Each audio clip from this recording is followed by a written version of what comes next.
1, 2, 3, 4. You're supposed to yell your country. Oh.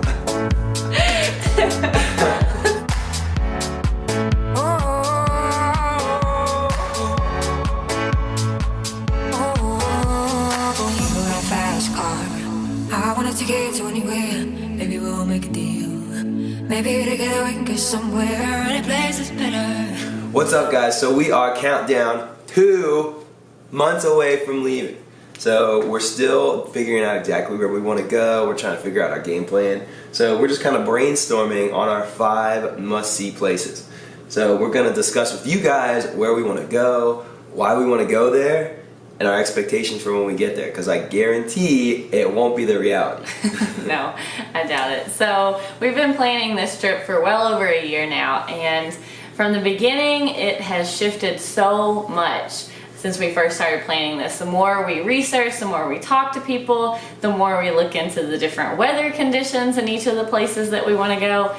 We've learned a couple different things. One is that a year of travel is not as long as you think it is. You can't cover as much ground as you think you can. Especially when you want to see the whole world. That's a lot. That's a lot. And, you know, there are so many places out there that we had never even heard of when we first started this research, but we're definitely interested in seeing them now. It's typical for us. So today we just want to sit down and actually put in, you know, top 5 places must see each. These are practical places. There are a couple places that would definitely be on our top 5 if we could go anywhere. Yes, New Zealand is like basically number 1 on both of our lists, but sorry Kiwis, you guys are way too expensive for us right now. But we'll be there eventually. Next so let's bust it out. Yes. Alright. We haven't seen each other's lists, so we don't know what each other's top 5 is. That's right. So you guys are also hearing this for the first time from us. So let's just blurt out the first one together. Okay, right. ready? 1, 2, 3. Nepal. India. Alright, so we got India and Nepal. Yep. Very, very similar, very close. Wanna go ahead? Why do you want to go to India? Well, I also have Nepal. Well, that's okay. You can talk about India. I'll talk about Alright. I really want to go to India because the culture just seems so colorful, so rich. The food, oh my god, I'm so excited for the food. Just the little glimpse that we get here in the States of the Indian food at you know, the restaurants here is just amazing. So I'm just imagining that food to be multiplied by 1,000 as far as flavor. Spices, yeah. We've actually been training our taste buds, doing a little bit of spice every day to try to, well, especially I've been training. Emily, she can't handle any spice. But I'm very excited to meet the people. I hear they're incredibly nice, very open. I'm excited to learn more about the culture and learn about kind of the religion and how that's tied into their day-to-day living, because it seems very integrated and very important. I'm excited for that. I'm also excited to be completely and utterly just out of our element. Because we'll only be 2 months in, and we're planning on making India our 3rd month of this trip, so I think we're still going to be pretty new, pretty green to the constant traveling life. So I think India is just gonna like hit us in the face. We've heard it's very fast-paced, very different from any other kind of travel, and like Eric said, it's very rich in culture. The colors alone attract me there. Everything is so vivid and rich with colors, and we're so fortunate. We believe we're going to be able to make it there for holiday. And I'm sure you guys have seen this before, but it's where they throw the colored dyes into the air in celebration. But we're excited. Namaste. Namaste. Nepal. Nepal was number 1 on my list. So these aren't necessarily in an order, as in like Nepal's my number 1 place, although it very well might be. But it was first to come to mind because I am just enamored with Nepalese culture. I think that the people there are absolutely incredible. The Sherpas just absolutely blow my mind. I have no idea how a human being could be that physically fit, I guess. And just the people there, we hear that they're some of the most friendly people in the whole world. They're so sweet, they're so nice, and the little towns there are so rich in culture because they're so far removed from, you know, any kind of big city or anything, and just the way that they live here in the 21st century, you know, being so removed and where everything has to be imported if they can't just grow it right there. And it just amazes me. I think that it's going to be absolutely incredible to see. Obviously, one of our big attractions there, Eric and I are very outdoorsy, and the mountains. Yes, just being able to get some altitude, see, you know, for miles and miles, and enjoy the outdoors is a big attractor to me too. So we both love the mountains. So this is the footsteps of the gods, because everything is just so big. So Nepal is on my top 5 list as well, because I'm excited for the scenery. I've never been surrounded by mountains that huge. I'm excited to just have this perspective of what real big mountains are. Just to be humbled by the incredible size of what's out there. And I feel like it's going from training wheels to a motorcycle. I mean, this is a big jump for us, and I haven't even gotten to do as much trekking as Eric has. But I'm really excited about it, and I'm just ready to jump right in. So we'll have to make sure we stay in shape for this trip. Yes, definitely. Another cool thing is going to be a complete reliance on our own ability. So we plan on doing some big treks, you know, maybe the Annapurna Circuit or the Everest Base Camp, but throughout most of that, the only transportation you have are your legs. And you're walking from town to town, going through these high passes, and you're not taking trains or buses or cars. So I'm excited to have that experience where it's just all on us and what we can do in our ability. I'm also excited to be completely humbled. I feel like I'm in good shape, but I know that when we hit 15,000 feet, we're going to be sucking air, and I think that's going to be a cool experience. Carry my pack for me. And too, you know, as many of you guys know, we are doing a background of this trip for diabetic research. So us getting out there and doing these really long treks for days and days and days without any kind of civilization is really going to be able to give us a better understanding and a better resource for all the other type 1 diabetics or diabetics in general. Really, this is going to teach us a lot about diabetes and how different lifestyles react to it. So I'm a little nervous as well. We're just going to pack a lot of sugar with us, a lot of fruit, just to keep those lows from happening. That's right. So we'll see how it goes, and we'll let you guys know. Yes. So Nepal, here we come. So excited. Okay, our number 2, drum roll. 1, 2, 3. Ethiopia. So this is 2 totally different, completely different parts of the world. Last time, you know, India and Nepal, those were right next to each other, totally easy to do. Now we have Ethiopia and Switzerland. Completely different. Europe versus Africa. Yeah, and mountains versus deserts. So Switzerland, I really debated on this one on my top 5. It's not on your top 5? It's not, and I really thought, but there's just a lot of other things I want to see out there. I feel like maybe he knew it was going to be on my list. I did, so that's why I was okay letting it happen and not putting it on mine. I guess you can probably see a trend here with me. I love mountains, and the Swiss Alps, never seen anything like it before in my life. When you see pictures of it, it does not even look real. It's just the most vivid landscapes, the highest mountain peaks, snow covered everywhere, but then you have these lush green valleys, you know, and the architecture there, it's just absolutely beautiful. I want to be immersed in that culture. And we have to go dance where the sound of music was.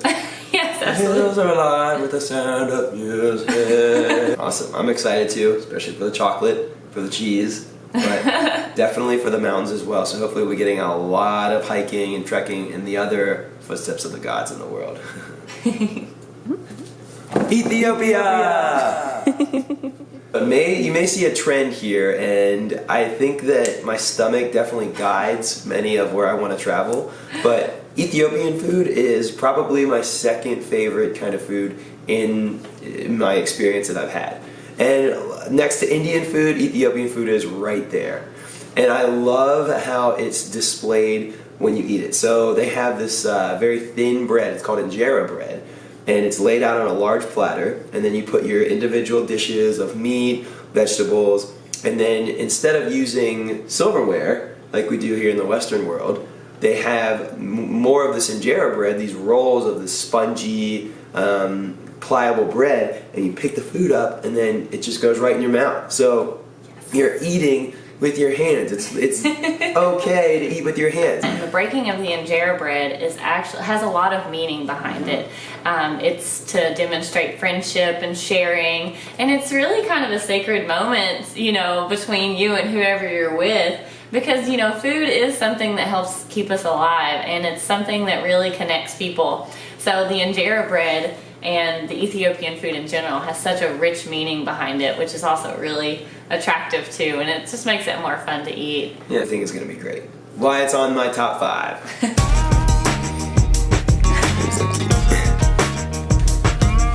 Ready? 1, 2, 3.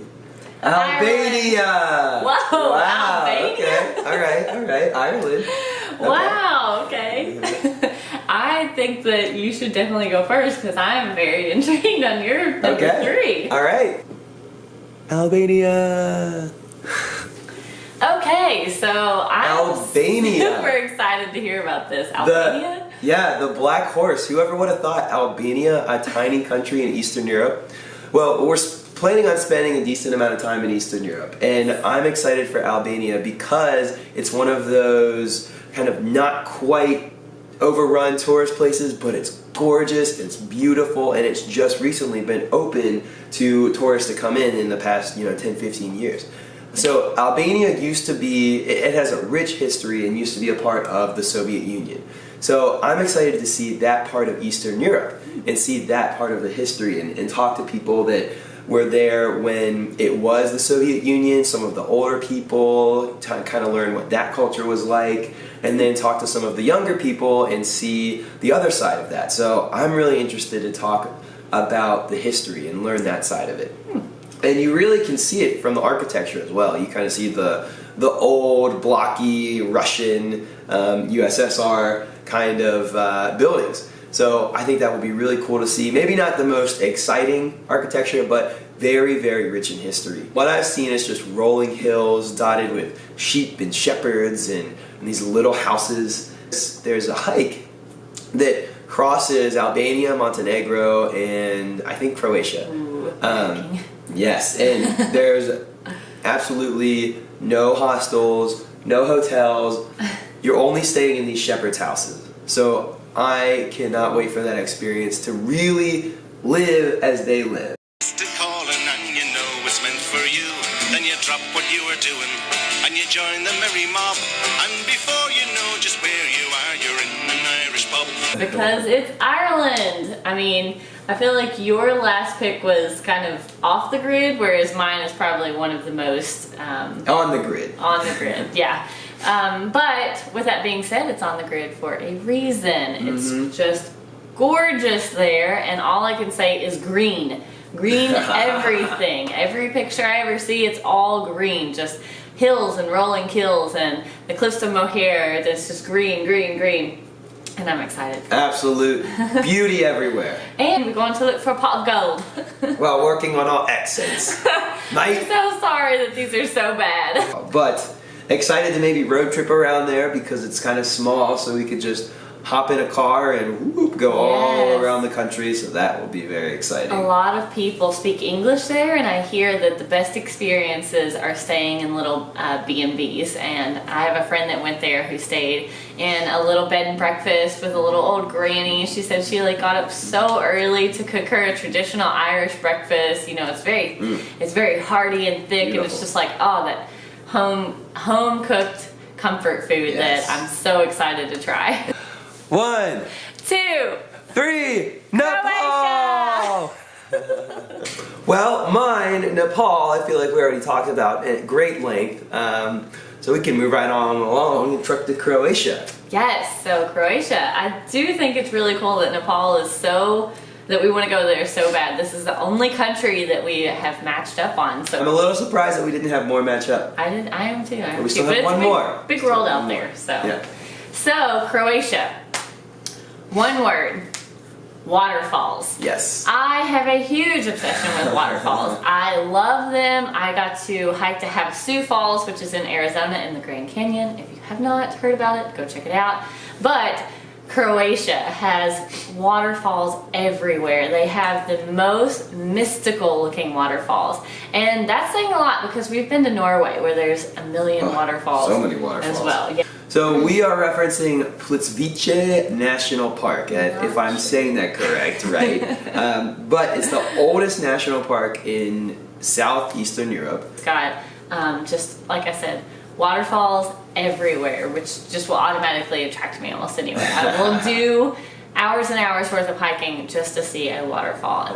And going to Split and Dubrovnik, those are musts because both of those port cities are just gorgeous with big colored walls and then orange roofs everywhere, and it's very old and historic. And not to mention the scene of where Game of Thrones was shot. Waterfalls. 3, 2, 1. Somewhere Morocco! with a safari! Okay. So I feel like we're kind of in the same, again. in the same area, at least the same continent this time. Yeah, there we go. So Morocco and a safari, not that far off from each other. A safari is just something that when you travel the world and you make it to Africa, it's kind of a must-see. Yes. And not just to see the big animals, but to experience the desert and really be immersed in just being out there in the middle of nowhere, surrounded by all these giant animals that I know could do whatever they want to me. There's so much flat land that, I mean, you can see for miles and miles, and even the reflection of the sky in the sand or the salt plains, and just things like that you can't find anywhere else in the world. Right. So we're really, really excited for some kind of a safari. We're now doing research in the top places to do a safari. So we've been looking at Tanzania, of course, Botswana, looks really good. South Africa, starting down there, and we may have an opportunity to actually help build some houses in a couple of different countries there. So we're excited about that. Great chance to give back in a way that we could see the change that we're making. Yes, and really get to interact with the locals and see, just how they do things. How do you get 2x4s? Or, they don't have a Lowe's there. So I'm excited to see the whole process on how they live in such a removed place. But I also picked a country in Africa, but it was Morocco. This country, I put it in my top 5. It was really, really hard to narrow down. But again, just like India, I love rich colors. And Morocco really has that. It's so lively and vibrant. The music is just like fast and very exciting. Almost the kind of music like where you just can't help but like kind of move or dance or sway to it a little bit.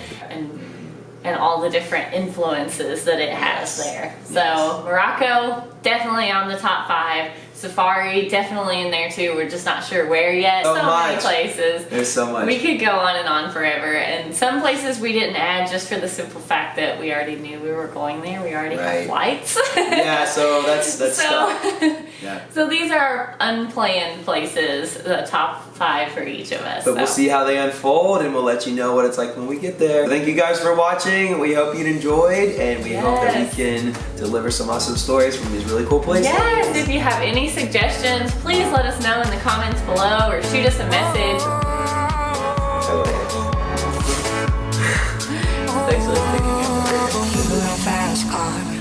I wanna take it to anywhere. Maybe we'll make a deal.